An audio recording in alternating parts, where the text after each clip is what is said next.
చూస్ country delight, live better. ఇప్పుడే country delight app ని download చేసుకోండి.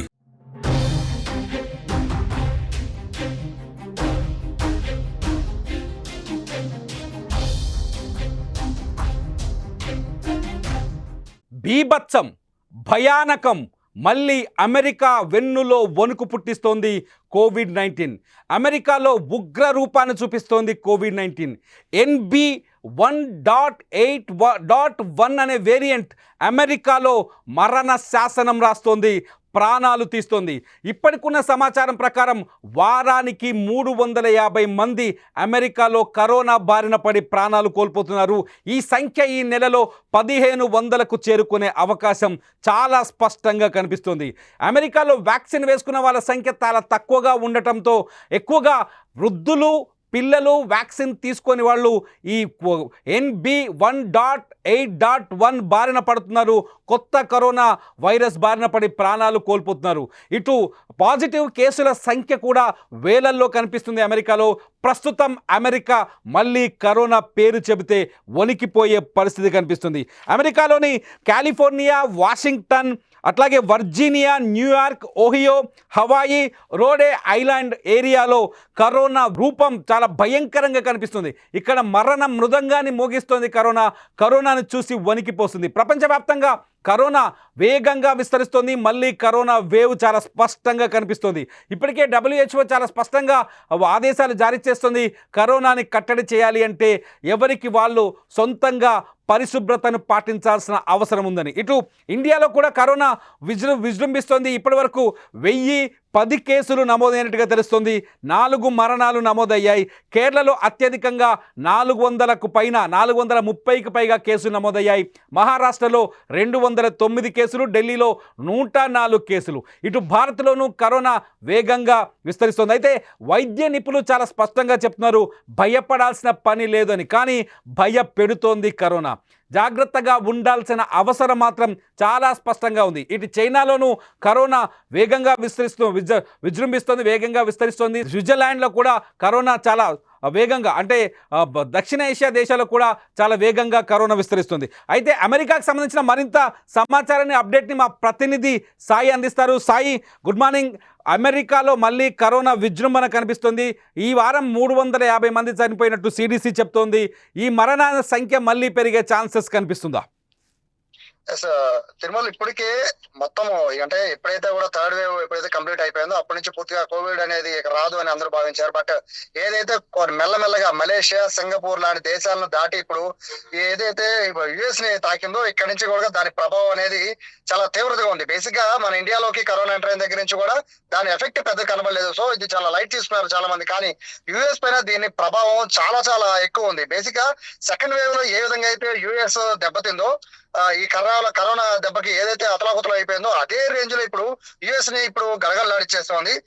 కేవలం 15 తక్కువ రోజుల్లోనే, అంటే నెల రోజుల రోజుల్లోనే 1500 మంది చనిపోయారంటే పరిస్థితి ఏ విధంగా ఉందో అర్థం చేసుకోవచ్చు. ఇప్పటికే గవర్నమెంట్ అయితే ఇప్పుడు మొత్తం అంటే ఎక్కడికక్కడ అంటే కొన్ని ముఖ్యమైన ఏరియాస్ ఏవైతే వాషింగ్టన్ కానీ, కాలిఫోర్నియా కానీ, న్యూయార్క్ కానీ ఇటువంటి ప్రాంతాల్లో ఇప్పటికే పూర్తిగా వాళ్ళు లాక్డౌన్ విధించాలన్న ఆలోచనలో కూడా ఉన్నట్టుగా చూస్తున్నారు. ఎందుకంటే కరోనా రావడం వేరు, కరోనా వచ్చాక అది ఆటోమేటిక్ గా తగ్గిపోతుందనే భావన ఉండడం వేరు. బట్ మరణాల సంఖ్య ఎక్కువైతే మాత్రం ఖచ్చితంగా వీటిపైన అయితే అక్కడ సంబంధించిన ప్రభుత్వాలు అయితే ఖచ్చితంగా దీనిపైన సీరియస్ గా దృష్టి పడతాయి. ఎందుకంటే అక్కడ ఉండే ప్రదేశం అంతా కూడా శీతల ప్రదేశం ఎక్కువగా ఉంటుంది.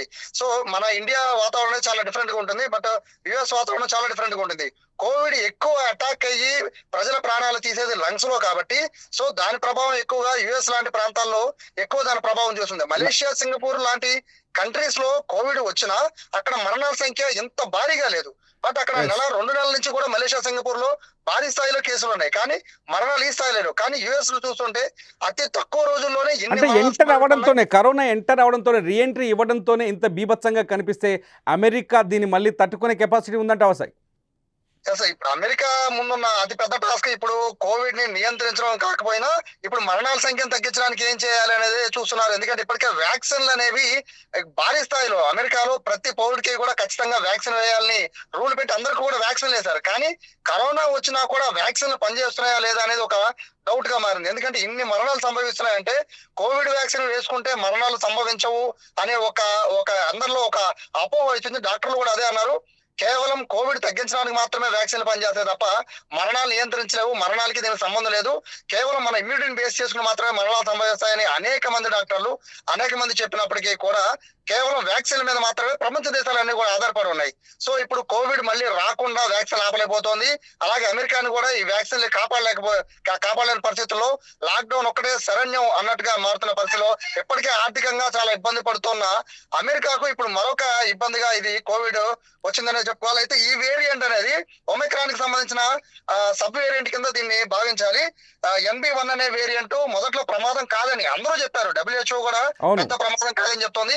అసలు WHO చెప్పే మాటలకి జనాలు నమ్ముతున్నారు అంటే మొదటి 2 వేవుల్లో కూడా మనకు సాయి గమనించవచ్చు. మొదటి 2 వేవుల్లో కూడా WHO చెప్పిన మాటలు ఎక్కడ పొంతన లేకుండా పోయాయి. WHO గతంలో కూడా ఇండియాలో సెకండ్ వేవ్లో జరిగిన మారణ హోమానికి WHO యొక్క మాటలు కూడా కొంత కారణం అని చెప్పొచ్చు. సో కొన్ని చైనాలో జరుగుతున్న విషయాన్ని బయటికి చెప్పకపోవడం WHO చాలా రహస్యాలు దాచిపెట్టింది. సో కరోనా పట్ల ఇప్పుడు WHO మాటలు ఎంతవరకు నమ్మాల్సిన అవసరం ఏర్పడుతుంది?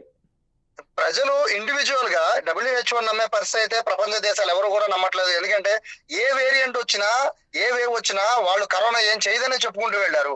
సో వాళ్ళని నమ్మిన ప్రజలు కానీ లేకపోతే వాళ్ళని నమ్మిన మొత్తం ప్రపంచ దేశాల్లో ఉన్న టాప్ దేశాలన్నీ కూడా చాలా లైట్ తీసుకున్నాయి. కానీ దాని ప్రభావం కొన్ని లక్షల మంది ప్రాణాలు తీసేసింది. సో ఇప్పుడు కూడా అదే చెప్తోంది, ఇది జస్ట్ సబ్ వేరియంట్ మాత్రమే, దీనికి కంగారు పడాల్సిన పని లేదు, ఇది వెంటనే తగ్గిపోతుంది, ఇమ్యూనిటీ ఉన్న వాళ్ళకి పెద్ద ప్రాబ్లం ఉండదు, వృద్ధులకు మాత్రమే ఉంటుంది, వృద్ధులను జాగ్రత్తగా చూసుకోండి అని మాత్రమే చెప్తారు. కానీ ఇక్కడ అమెరికాలో చనిపోయిన 15 మందిలో వృద్ధుల శాతం 60 నుంచి 70% మాత్రమే. బట్ మిగిలిన వాళ్ళ పరిస్థితి ఏంటి అనేది ఇప్పుడు మొత్తం ప్రపంచ దేశాలన్నింటినీ కూడా భయభ్రాంతులకు గురి చేస్తుంది. మన అదృష్టం కొద్దీ ఇండియాలోకి ఎంటర్ అయినప్పటికీ కూడా అంత పెద్ద ఎఫెక్ట్ ఇప్పటి వరకు కూడా అంటే స్టిల్ ఈ రోజు వరకు కూడా 1020 మాత్రమే కేసులు నమోదయ్యాయి. అందులో కేరళలో 430 కేసులు నమోదయ్యాయి. సో మరణాల సంఖ్య ప్రస్తుతం మన ఇండియాలో చాలా తక్కువగా ఉంది. బట్ మన ఇండియాలో వ్యాపించడం అనేది చాలా ఈజీగా మనకి స్ప్రెడ్ అయిపోతుంది అమెరికా కన్నా. బట్ ఇక్కడ చూసుకుంటే మరణాలు తక్కువ ఉన్నాయి. సో WHO చెప్పే దాని ప్రకారం చూసుకుంటే ఈ వేరియంట్ అంత పవర్ఫుల్ లా కాదా, ఒమిక్రాన్ లాగా ఇది మొత్తము ప్రాణాలు తీసేస్తుందా, లేదా కేవలం కోవిడ్ వచ్చి అంటే కోవిడ్ లాగా ఎక్కువ స్ప్రెడ్ అయిపోయి అదే కనుమరుగైపోతుంది అనేది అయితే మొత్తం అందరూ కూడా ప్రతి ల్యాబ్ లో కూడా అందరూ కూడా ఇప్పుడు దీని గురించి చర్చించుకుంటారు. ఎందుకంటే దీనికి సంబంధించి ఈ వేరియంట్ కి సంబంధించిన మళ్ళీ మెడిసిన్ కానీ లేకపోతే దీనికి సంబంధించి మళ్ళీ కొత్త వ్యాక్సిన్లు కానీ ఇవన్నీ కనిపెట్టాల్సిన పరిస్థితి ఉంటుందా అనే దానిపైన కూడా ఇది ఇప్పుడు అతిపెద్ద ప్రశ్న. ఎందుకంటే గతంలో వ్యాక్సిన్ వేసుకున్న వాళ్ళకి కూడా మళ్ళీ కరోనా సోకడం, కరోనాతో మళ్ళీ మరణాల సంఖ్య పెరగడం చూస్తుంటే పాత వ్యాక్సిన్లు ఎంతవరకు పనిచేస్తున్నాయి కూడా అతిపెద్ద ప్రశ్నగా మారుతుంది అనుకోవచ్చా? వ్యాక్సిన్లు అయితే ఒక విధంగా దందానే చెప్పుకోవచ్చు. వ్యాక్సిన్ అక్కర్లేకపోయినా 2 డోసులు 3 డోసులని బలవంతంగా ఇచ్చారు. ఇప్పుడు మళ్ళీ కొత్తగా వ్యాక్సిన్లు వేయించుకోమని చెప్తున్నారు. అమెరికన్స్ తీసుకునే హెల్త్ కేర్ ఎంటైర్ వరల్డ్ లో ఎవరు తీసుకోరు. అంత హెల్త్ కేర్ తీసుకునే అమెరికన్స్ కే ఈ విధంగా అటాక్ చేస్తుంది అంటే ప్రపంచ దేశాలను ఓడించాడే పెద్ద మ్యాటరే కాదు. బట్ ఇక్కడ ఒకటి చెప్తారు, WHO వాళ్ళు చెప్తున్న మాటల్లో అమెరికాలో ఉండే వాతావరణ పరిస్థితులకి కోవిడ్ లాంటిది ఏదైతే లంగ్స్ కి ఎఫెక్ట్ చేసేది ఏదైతే ఉంటుందో అటువంటి ఏ ఫ్లూ వచ్చినా కూడా ఖచ్చితంగా శీతల ప్రదేశంలో ఉండే వాళ్ళు, అటువంటి వాతావరణం ఉండే వాళ్ళు ఎక్కువ ఎఫెక్ట్ అవుతారన్నారు. బట్ మలేషియా, సింగపూర్ ఇటువంటి దేశాల్లో మిక్స్డ్ వెదర్ ఉంటుంది. బట్ అటువంటి ప్రదేశాల్లో కూడా భారీ కేసులు ఎందుకు నమోదవుతున్నాయి అనేది ఇప్పుడు WHO దీనికి ఏం సమాధానం చెప్తుందో చూడాలి. ఫైనల్ గా అయితే ఇండియాలో ఇటువంటి సేమ్ వేరియంట్ ఇండియాలో అటాక్ చేసినప్పటికీ మన ఇండియన్స్ అయితే దాని ఇమ్యూనిటీని మనకు ఆల్రెడీ ఉన్న మన వాతావరణం చేంజెస్ బేస్ చేసుకుని ప్రస్తుతానికి అయితే మనకు సమ్మర్ వెళ్ళిపోయి ఇప్పుడు మళ్ళీ మనకి మాన్సూన్ వస్తుంది కాబట్టి ప్రస్తుతానికి అయితే ఈ వాతావరణానికి మనం తట్టుకుని నిలబడగలుగుతున్నాం. ఈ వేరియంట్ అయితే మనం తట్టుకుంటున్నాం ఉన్నారు. కానీ మరణాల సంఖ్య అయితే అంటే బేసిక్ ఇప్పుడు మనం 2 విషయాలు ఆలోచించాలి. అమెరికాలో ఇదే ఒమిక్రాన్ వచ్చినప్పుడు భారీగా ప్రాణ నష్టం జరిగింది, ఇండియాలో కూడా భారీగానే ప్రాణ నష్టం జరిగింది. బట్ ఇదే ఒమిక్రాన్ సంబంధించిన సబ్ వేరియంట్ అని చెప్తున్న దీనికి అమెరికాలో భారీగా ప్రాణ నష్టం జరుగుతుంది. బట్ ఇండియాలో అయితే పెద్దగా ప్రాణ నష్టం లేదు. సో దీన్ని బేస్ చేసుకుని అక్కడ వ్యాక్సిన్లు పనిచేస్తాయా లేదా అక్కడ ఉన్న ఏదైతే వృద్ధుల్ని అటాక్ చేస్తుందా లేదా అంటే ఒక్కొక్క వేరియంట్ ఒక్కొక్క విధంగా అప్పుడు స్పందించిన పరిస్థితి ఒక్కొక్కళ్ళ ప్రాణాలు తీసేసింది. సో చిన్నపిల్లల జోలికి ఇంతవరకు ఏది కూడా కరోనా చిన్నపిల్లలు ఎవరిని కూడా పెద్దగా ప్రభావం చూపించలేదు. సో ఈ వేరియంట్ ఓన్లీ వృద్ధులపైన ప్రభావం చూపిస్తుందా లేదా ఓన్లీ అంటే అనారోగ్యంతో ఇమ్యూనిటీ తక్కువ ఉన్న వాళ్ళని ప్రభావం చూపిస్తుందా లేదా వాళ్ళు వీళ్ళని చూడకుండా ఏదైతే ఒమిక్రాన్ ఫస్ట్ సెకండ్ వేవ్ లో ఏ విధంగా ప్రభావం చూపించిందో కరోనా అదే విధంగా చూపిస్తుంది. ఈ 2 అంశాలు మాత్రమే ప్రజలు మాట్లాడుకుంటున్నారు. కరోనాకైతే ప్రజలైతే పూర్తిగా అలవాటు పడిపోయిన పరిస్థితి. ఇంత పెద్ద కరోనా వచ్చినా కూడా ముఖ్యంగా మన ఇండియాలో ఎవరు మాస్కులు కూడా పెట్టుకోవట్లేదు. సో ఈ రేంజ్ లో మనం కరోనాకి అలవాటు పడిపోయాం కాబట్టి మరణాల సంఖ్య లేదు అంటే మాత్రం మన కరోనాతో కలిసి మనం ముందుకు వెళ్ళిపోవాల్సిన పరిస్థితి ఉంటుంది. లేదు మరణాల సంఖ్య పెరిగితే మాత్రం మన దేశంలో కూడా ఖచ్చితంగా ఇబ్బందులు వచ్చే పరిస్థితి. అమెరికాలో పరిస్థితి అయితే చాలా దీనంగా ఉంది. ఖచ్చితంగా లాక్డౌన్, మరింత మరణాలు పెరిగితే మాత్రం అమెరికాలో లాక్డౌన్ తప్పదు అనేది కొన్ని నేషనల్ మీడియాస్ కూడా దీనికి సంబంధించి ప్రత్యేక కథనాలు కూడా వేస్తున్నాయి. Right thank you Sai. ఇది మొత్తానికి అమెరికాలో కరోనా విజృంభిస్తోంది. మరణాల సంఖ్య 1500కు చేరే అవకాశం ఉన్నట్టుగా చాలా స్పష్టంగా కనిపిస్తుంది. భారత్లో కూడా కరోనా వేగంగా వ్యాప్తి చెందుతుంది. లాస్ట్ వీక్ డేటా ప్రకారం ఇప్పటివరకు 1009 కేసులు నమోదయ్యాయి. అందులో కేరళలో చాలా వేగంగా ఉంది. గతంలో కూడా మొదటి 2 వేవుల్లో కూడా కేరళ చాలా తీవ్రంగా దెబ్బతిన్నది కరోనా వల్ల.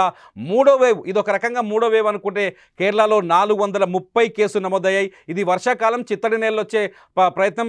అట్లాగే బ్యాక్టీరియా పెరిగే పరిస్థితి ఉంటుంది, బ్యాడ్ బ్యాక్టీరియా పెరిగే పరిస్థితి ఉంటుంది, పరిసరాల పరిశుభ్రత కూడా కంట్రోల్ చేయలేని పరిస్థితి ఉంది. ఇటువంటి పరిస్థితుల్లో కరోనా వస్తే ఖచ్చితంగా అందరూ భయపడాల్సిన అవసరం ఉంది. ఇటు మహారాష్ట్రలో కూడా కరోనా వేగంగా వ్యాప్తి చెందుతోంది.